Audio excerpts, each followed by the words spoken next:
How can you make kung fu? And that is an intriguing question because, well, kung fu isn't something you make like a batch of cookies. It's an ancient Chinese martial art with roots deep in history and philosophy.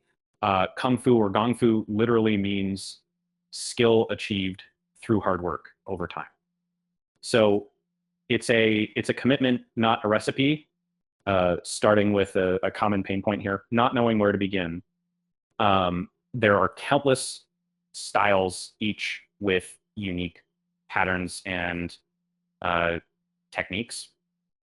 Wing Chun or Tai Chi, Shaolin or Wushu, it's like choosing a chocolate at a fudge shop, overwhelming but important.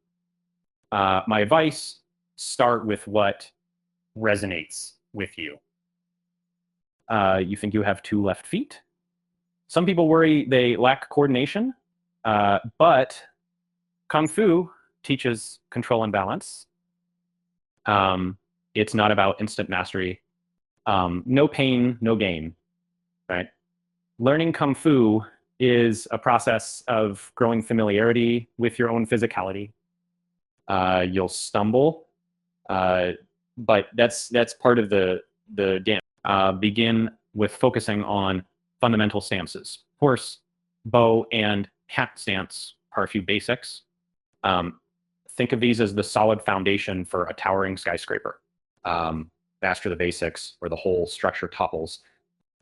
Imagine a cat on a windowsill, firm yet flexible. That's the stability you're aiming for. Finding a good school or master can be like finding a needle in a haystack. The charisma of a master is one thing, but do they push you to grow? A supportive community is also essential. In Portland, there might be a hidden gem right around the corner where you find your tribe. Dedicated practice is where dedication meets reality. Consistency beats intensity in martial arts practice. Consider starting with 30 minutes, 3 times a week, focusing on technique until it becomes muscle memory. Think of it as planting a tree and regularly watering it to see it thrive. So it's a tough one, impatience. We often want immediate results, yet Kung Fu requires patience. Progress may seem slow, but each moment you practice adds up like drops filling a bucket.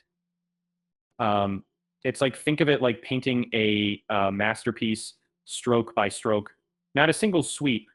And it's breathing easy, an often overlooked skill.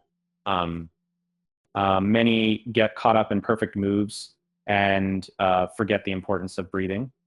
And deep, rhythmic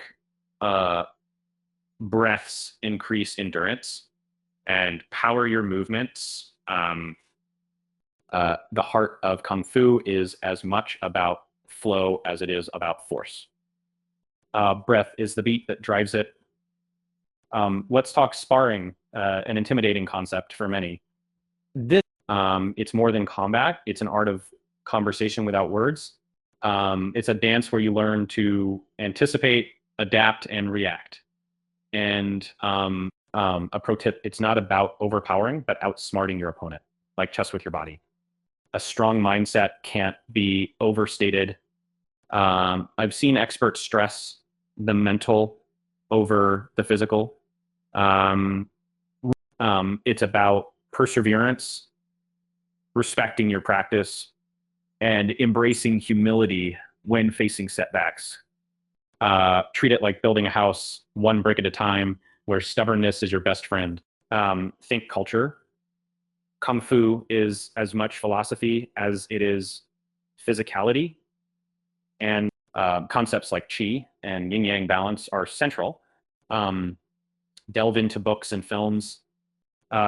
Crouching Tiger, Hidden Dragon, for instance, unwraps layers of philosophy.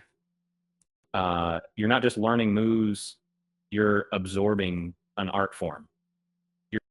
Remember, Kung Fu is a journey, not a destination. Like a road trip through the picturesque Oregon landscapes. Each experience enriches you. Mastery might seem as distant as the horizon, but each new day brings you closer to discovering not just a martial art, but also yourself